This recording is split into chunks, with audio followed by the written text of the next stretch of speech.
was on a flight coming from South Africa to London. I'd been at the Cape Town Comedy Festival, and I realised on the flight that it was happening, but I couldn't call Dan, I couldn't do anything about it. I was sitting next to a comic friend of mine, and I came back from the bathroom, none of it is amusing, but I came back from the bathroom and he goes, he's an Irish comic, how big is the shit that you were doing in the toilet that long? And I said, talk about make someone feel awkward. I said, I think I'm miscarrying. Oh my God. And he was like, oh my God, because he had kids. And so the second we touched down, I rang Dan, and his wife was coming to pick him up at the airport, but Dan was going to be at work, or I can't remember the details of, And so his wife took me straight away Dan met me at home. I went off to the hospital, and then that kind of happened, and that was that. Right. But I was on my way to Montreal 3 days later for the Montreal Comedy Festival, and I'm a steam train like that. I'm like, I'm not going to let that stop me from doing the next. I'm not going to sit at home and wallow in my self-pity. I'm going to sort it out. That's just how I operate. I know lots of other people don't and need time, and I think I grieve later. I think to some extent I haven't even really thought about Dan having breast cancer that much. Yeah. That sounds weird, but it was kind of dealt with so quickly. Yeah. And do you think, because sometimes I say to Sam, I don't think I've dealt with that. Like, my nan was one of the most beautiful people to me, and we lost her last year. And I haven't really cried about it or anything. I think sometimes when things are so full on that if you did go there... Yeah, you feel like you wouldn't come up and out of it. I think so. Yeah. So even if I wanted to, I don't think I could go there. It's like self-preservation. And I don't kind of feel like I push stuff down either. I think a friend of mine said to me once, a couple of years ago, he'd been seeing a counsellor just from... had some awful things happen to him in his life. He lost some family members and it was just sad. And he said there's something about admitting something is fucked and drawing a line underneath it. Yeah. It's just to think about and just go, oh yeah, that was fucked. Yeah.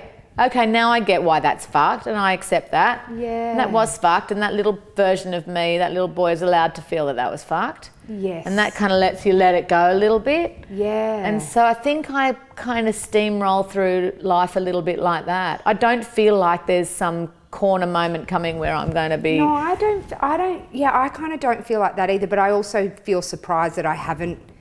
And different things do it for you. I lost my auntie last year, like my all-time favourite, my great friend, someone I contacted an awful lot. And when we were driving down our back lane around the corner from here, there was a possum who was really, really sick on the road. He'd obviously been hit or something had happened to him.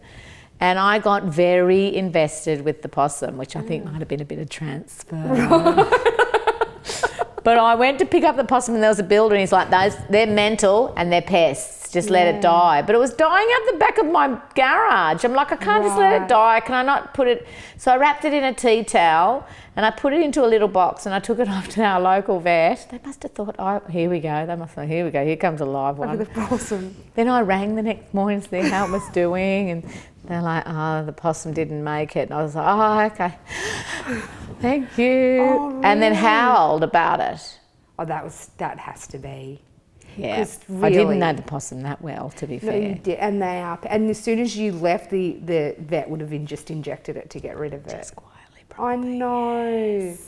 But yeah, isn't that funny? And I was upset at the time and had a cry, but when my aunt died, I was away overseas, so I didn't. I think that another big part of the circle of life is to attend the funeral and have your moment and allow yourself that. And you couldn't do that. And I didn't have that, so I still comes her email and think, oh my God, no, Yeah, that's a weird thing when you do that, isn't it? Well, because it comes up in as soon as you punch in M, or you think, I've got to tell that, I can't tell you that anymore. Like, that's weird. It's such a weird feeling. It is. And part of getting older, I guess, too, where you sort of have to, because you understand it, you're sort of forced to accept it, whether you like it or not. I know.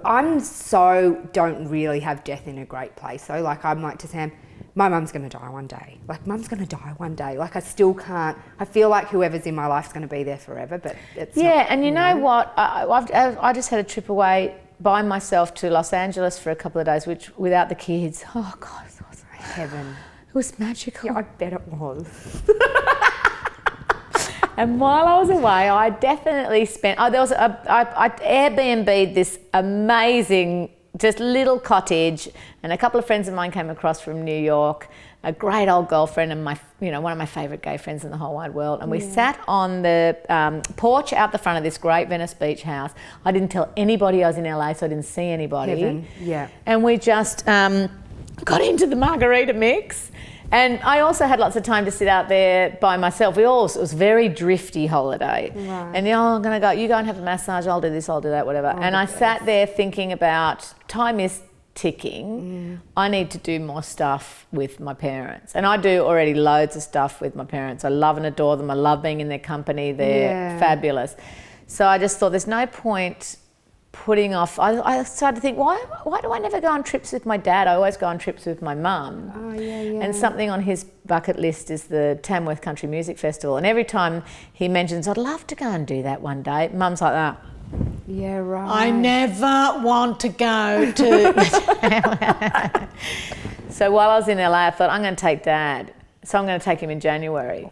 So up we drive, the two of us, in Jan for 3 days. Unreal. Get your folding chairs, go and listen to people along the street at Tamworth, listen to a few songs, have a few wines. And he will love that. He'll love it. Did he lose his mind when you told him? I'll love it. Oh yeah, we're both really excited about it.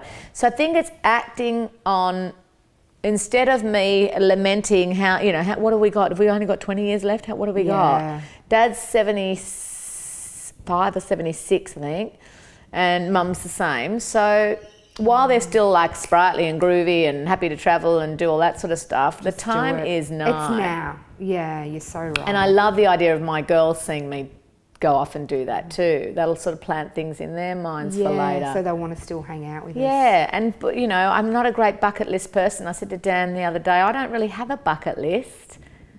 I sort of go and do what I want to do. You don't seem like a person who needs, because you just kind of do it. Yeah, we just can't do it.